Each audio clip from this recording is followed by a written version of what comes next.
तनवीर साहब, काफ़ी टाइम से चाहे पीडीपी की हम बात करें या नेशनल कॉन्फ्रेंस की बात करें, मांग ये हो रही थी कि जो बाई इलेक्शंस होने हैं नगरोटा और बड़गाम सीट पे वो हो जाएं।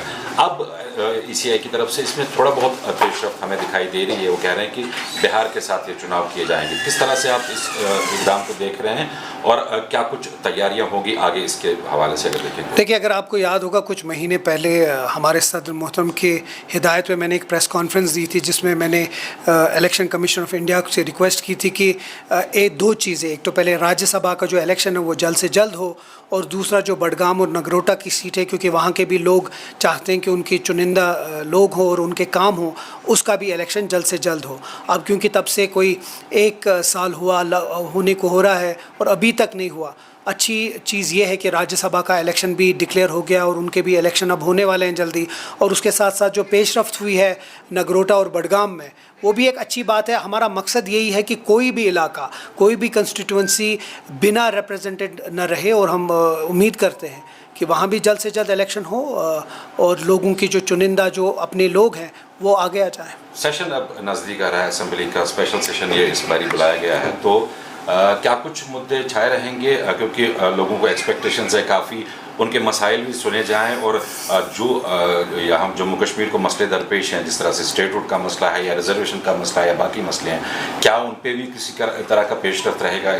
देखिए, पहली बात, ये स्पेशल सेशन नहीं है, ये एक नॉर्मल सेशन है जो हर 6 महीने में जम्मू में और कश्मीर में होता है, 6 महीने के अंदर, और इसमें सवाल जवाब पूछे गए हैं। सवाल जो ऑनरेबल MLAs हैं उनसे 5 स्टार्स और अनस्टार्ड सवाल पूछे गए, उसमें बिल्स की बात हुई है, उसमें रेजोल्यूशंस की बात होगी। अब 4-5 अक्टूबर तक हमें ये सब कुछ देना है। एक अच्छी बात है, एक जमहूरियत में एक जो असेंबली या एक ऑगस्ट हाउस होता है, उसमें एक अहम चीज़ होती है कि लोगों के जो मसाइल हैं उसको उजागर हम कर सकते हैं। हर एक असेंबली मेंबर अपने इलाकों की बात उठा सकता है, और उम्मीद करते हैं एक अच्छे माहौल में सवाल उठे और जो लोगों के सवाल है उनका जवाब मिले।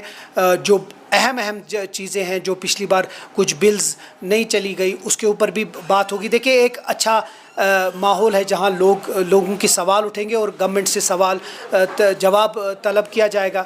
उम्मीद करते हैं कि अच्छे माहौल में हो, अपोजिशन भी इसका सपोर्ट करे, और वही हम चाहते भी हैं। तनवीर साहब, ये भी यहाँ पे एक मौजू बना हुआ है कि जो पिछला सेशन हुआ था उसके बाद जो बिजनेस रूल्स वगैरह तय पाए जाने थे वो अभी तक LG साहब के पास ही हैं, तो क्या उसके हवाले से भी कुछ सेशन में होगा या मांग होगी कि वो बिजनेस रूल्स? देखिए, असेंबली में आप हर कोई सवाल पूछ सकते हैं, और वही सबसे इसकी खूबसूरती है कि आप असेंबली में अपने दिल की बात, इस रियासत की बात जो अब UT है, और हर एक चीज़ की बात उठा सकते हैं।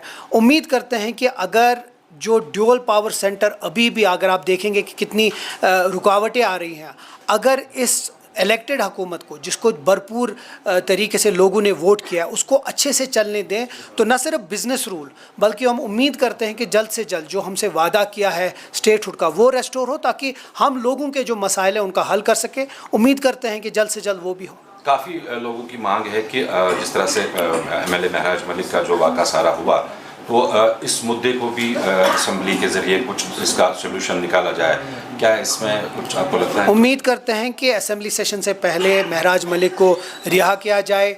कुछ भी हो, उसके साथ जितने भी इख्तलाफात हों, लेकिन मुझे लगता है जो वो उसके ऊपर रूल, जो लॉ डाला गया, वो शायद बहुत ज़्यादा था, नहीं होना चाहिए। बाकी भी चीज़ें हैं, तरीके हैं उनसे सवाल जवाब करने के, पर मुझे लगता है ये मिसयूज़ है PSA का, और मैं समझता हूँ कि गलत है। और अब असेंबली में भी ये बिल्कुल बात उठेगी, और हम तलब करेंगे गवर्नमेंट से कि हम कैसे इसको, ऐसी चीज़ों को हम देख सकें।